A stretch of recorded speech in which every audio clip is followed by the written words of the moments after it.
Well, it's week 4 of the LCS with coverage brought to you by Alienware. I'm joined right now by Broxah from Team Liquid to talk about a very interesting 2-0 weekend. So yesterday, Broxah, you had a messy game, and at the end of that, you did an interview on the broadcast, I think with Gabby, in which you said like, "Hey, we're gonna clean this up and make sure we never have a game like this again." Um, I Oh, actually requested an interview with you, and I think you ended up in a meeting for a very long time, and then I wasn't able to do the interview. But I'm kind of happy it didn't, because now I can point out that you made that commitment, but then weren't able to keep it within 24 hours. So I don't know what's going on with TL. it's pretty funny you bring that up actually, because in some ways the game we played today did remind.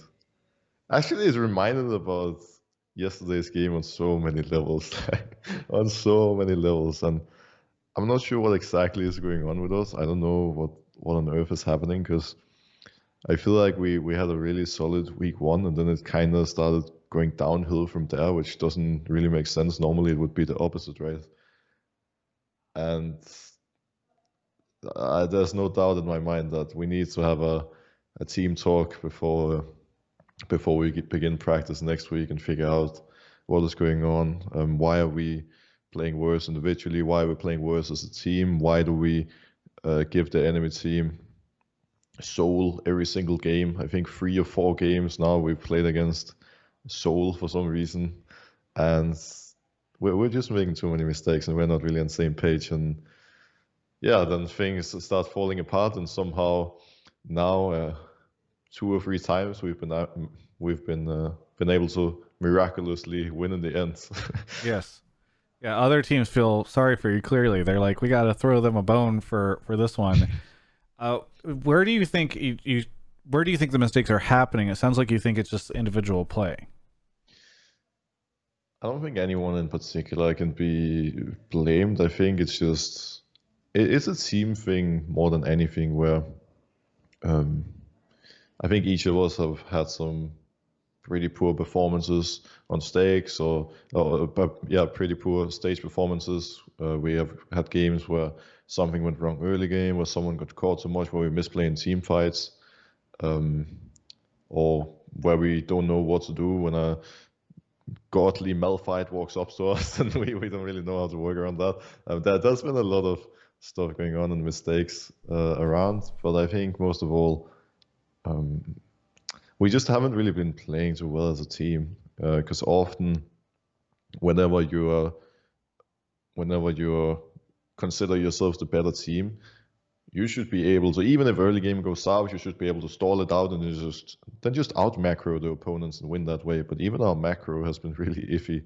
and often, regardless of how early game goes, we end up in a situation where we are 50-50ing some Drakes and some Barons, and then we pray that we hit the smite, and if we don't, then yeah, the game is a little tricky. Yeah.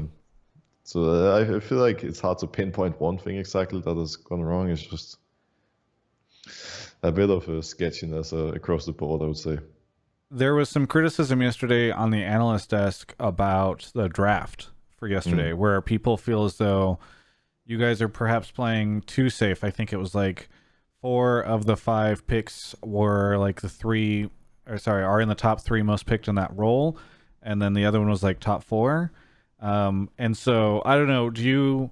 What do you think of that type of criticism? Do you think it's fair that if people are saying you guys are playing it too safe in the draft, or do you think like, hey, we're drafting the stuff that's going to enable us to win? I feel like draft is one thing, but in general, I feel like we've been playing way too safe. Like if we look at our games, we're not really taking many risks. We're not really pushing the game forward too much, and we're playing extremely slow, right?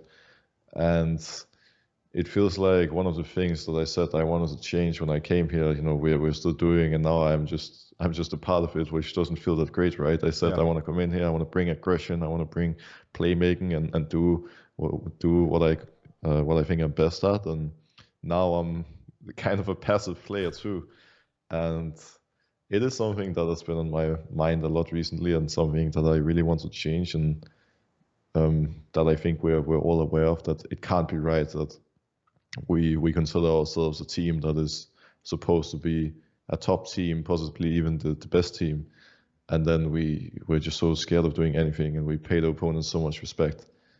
So I hope that is something we can improve on fast, because we're already halfway through the split, and sure, we're 6-2, but if we play like this in playoffs, we're going to be in trouble. But with regards to the draft, you don't feel like you guys should be mixing it up anymore or playing more unique champions or anything? It's hard to say. I definitely see why there's been comments about our drafts being, I mean, we're drafting mostly the same champions every game, right? Like, I think so far I've been playing Trundle, Graves, Lee Sin. I assume most of my teammates have been playing 2 or 3 champions as well. So I definitely see where that criticism is coming from, and I feel like it is justified. But at the same time, there was also some of the C9 players last split. I think Blabber, before they got into playoffs, had played maybe 3 or 4 champions and played the same champions every game. Yeah. So it's not like doing that can't work. But at the same time, I don't want to make it clear that we need to be able to play a lot of different champions and styles. And I don't think it's like, I mean, we're able to. I think we're able to play every champ that we need to play. Well, stepping aside from Team Liquid for a second, obviously C9 looking really good at the top. Are there any other teams that you think are like, oh man, they're really good right now or whatever? Because I ask in part because right now it feels like it's kind of difficult to figure out who's good besides C9, right? Like you can say like, oh, these are other top teams, or but it does feel like everyone's kind of competing, right? Like FlyQuest, people would say maybe really good, but then you guys just beat them after they made some pretty big missteps, and you guys are obviously near the top, but then this past weekend hasn't looked like the most solid from you. So I don't know if there's any other teams that really stand out. I feel like it's impossible to say who's the second best team right now, because yeah, I could tell you 5 different teams, including ourselves, right? But I mean, you can kind of, I can't really justify for anyone and say that they're the second best team, because I think a lot of teams have been having some good performances, some good games, but also a lot of shaky ones. And even C9, despite winning their games, have had some pretty shaky performances compared to last split as well. Obviously, I would still consider them number one, don't get me wrong, but I think there's been a lot of inconsistency in the league so far, with C9 definitely being able to play the most consistent. And yeah, I honestly, I'm really excited to see what the standings is going to look like in terms of the split, because it could be a billion different scenarios almost. Yeah, I mean, I totally get that. Given that you are a jungler, I don't know if you have any strong feelings about this, since I know you haven't really gone up, but did you have any reactions when you saw the Meteos contracts switch with 100 Thieves?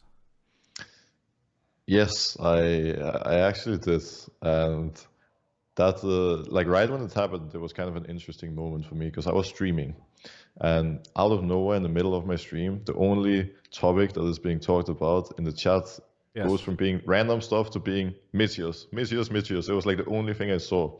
And then I was like in the middle of the game, and then once I finished, I go on Twitter, I see Meteos with some pretty passive aggressive tweets, let's just put it that way. And I was like, what is going on here? How can this happen? What is going on with 100 Thieves, right?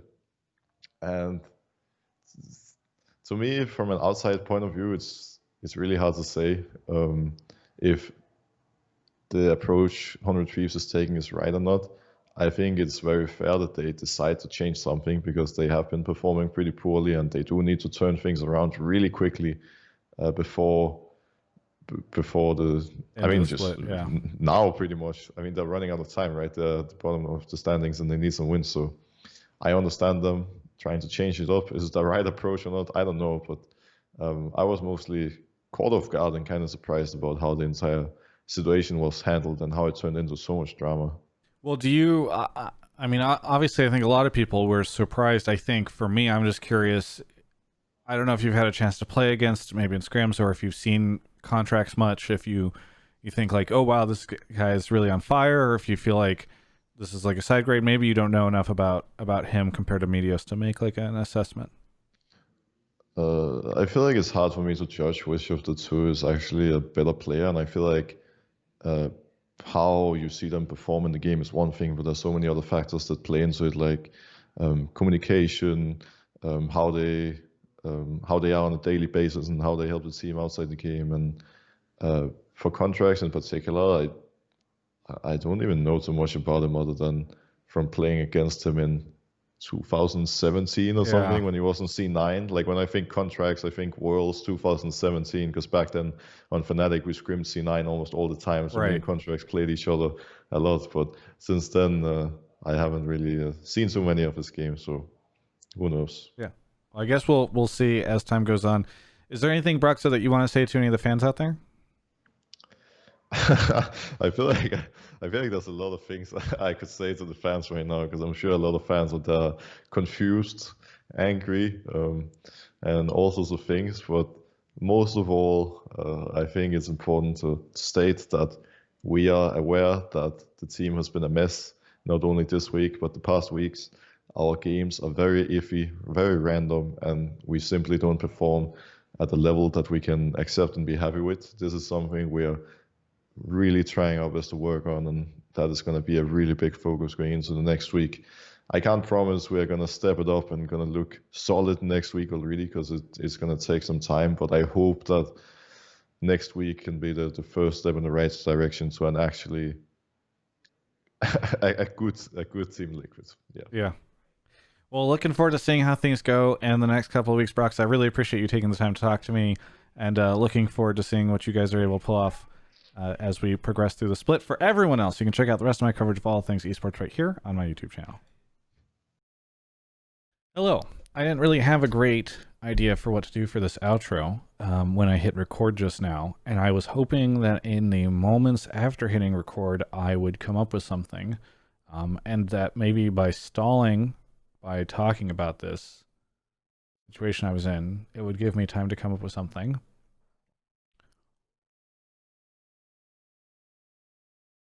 But it didn't. So please go check out Alienware. They sponsor us. Alienware.com/Travis. Travis Tinoff Q2. There's a link in the video description.